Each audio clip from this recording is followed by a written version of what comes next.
আসসালামু আলাইকুম। সবাই মনে করে যে রমজান মাস আসার আগে পিঠা বা বিভিন্ন আইটেমগুলো তৈরি করে রাখতে। আমি ওইটা থেকে ফোকাস না করে আমি করি বৃদ্ধ এবং কি বাচ্চাদেরকে যদি আপনারা এরকম আইটেমগুলো তৈরি করে রমজান মাস আসার আগে খাওয়ান, তাহলে তাদের রোজা থাকতে কোনো অসুবিধা হবে না, তারা অসুস্থ হয়ে পড়বে না। সেজন্য এই রেসিপিটা মূলত করা আর আপনাদের সাথে শেয়ার করা। আমি কম মশলাতে কিভাবে এই মশলাটা তৈরি করেছি তা পুরো ভিডিওতে আপনাদেরকে দেখিয়ে দিব। আমি একদম স্কিপ না করে যতটুকু সম্ভব আপনাদেরকে দেখানো ততটুকু অনায়াসে এবং কি সহজভাবে তুলে ধরার চেষ্টা করতেছি। চলুন দেখে আসি। আমি এখানে ফ্রাই প্যানে সরিষার তেলটা দিয়ে দিলাম। চেষ্টা করবেন আপনারা এটা সরিষার তেল দিয়ে রান্না করার জন্য। এখানে বাটা মশলাগুলো দিয়ে দিচ্ছি।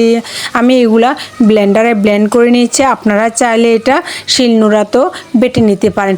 এখানে পেঁয়াজ, রসুন, আদা এবং কি কাঁচামরিচ আমি একসাথে ব্লেন্ড করে নিয়েছি। এটা আমি তেলের মধ্যে দিয়ে দিলাম যতটুকু আমার প্রয়োজন। আপনারা এভাবে দিয়ে ভেজে নেবেন মশলাটা। আর এখানে আমি স্বাদ অনুযায়ী লবণ দিয়ে দিচ্ছি। লবণটা এখানে দুটি কাজ করতেছে। একটি হলো যে আমার তরকারির জন্য প্রয়োজন ছিল, দ্বিতীয়টি হলো যে তেলের উপরে যখন বাটা মশলাগুলো দেয় তখন তেলগুলো কিন্তু ছিটকে পড়ে। লবণটা দেওয়ার পর তেলগুলো কিন্তু ছিটকে পড়ে না।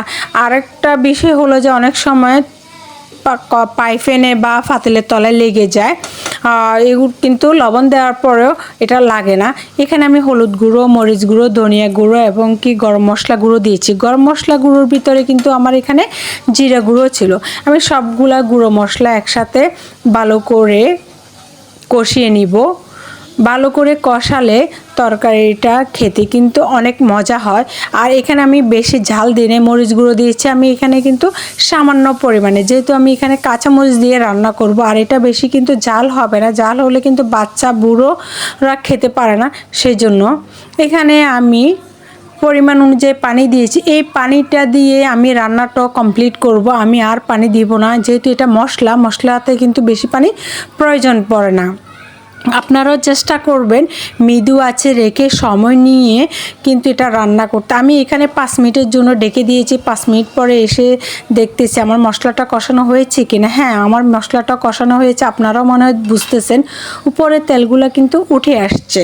উপরে তেলগুলো উঠে আসলে বুঝতে পারবেন যে মশলাটা কষানো হয়ে গিয়েছে।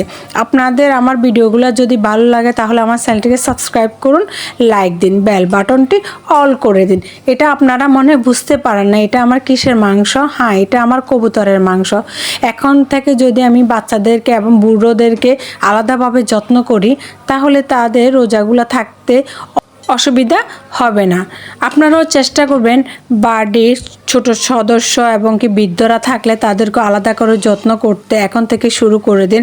কারণ রমজান মাস শুরু হলে তখন তারা 2-1টা রোজা থাকার পর তারা ক্লান্ত হয়ে পড়বে, তাদের শরীর দুর্বল হয়ে যাবে। এখন থেকে যদি যত্ন করেন তখন তাদের আর ক্লান্ত হবে না এবং কি অনায়াসে তারা রোজাগুলো থাকতে পারবে। এরপরে আমি একটু পরে ঢাকনা দিয়ে নাড়াচাড়া করে দিই এবং কি আবার ঢাকনা দিয়ে এরকম করে আমি 2 থেকে 3 বার করেছি। দেখেছি আমার মশলাটা কত সুন্দর করে কষানোর সাথে সাথে কবুতরের মাংসগুলো সিদ্ধ হয়ে গিয়েছে। এরকম করে আমি আবার ঢাকনা দিয়ে 5 মিনিটের জন্য আরও রেখে দিব। এরপরে আমার রেডি হয়ে যাবে কবুতরের মাংস ভুনা। এটা কিন্তু শরীরটাকে অনেক গরম করে এবং কি শক্তিও অনেক হয়। বাচ্চাদের এবং বুড়োদেরও খেয়াল করবেন, কয়েকবার খাওয়ানোর পরে দেখবেন যে ওদের শরীরে শক্তিটা অনায়াসে বোঝা যায়। এরকম রেসিপি পেতে হলে আমার ভিডিওতে কমেন্ট করতে অবশ্যই ভুলবেন না। আর আপনাদের কোনো রেসিপিও থাকলে আমাকে কমেন্ট করে বলতে পারেন। আমার যদি জানা থাকে অবশ্যই আমি আপনাদের সাথে শেয়ার করব।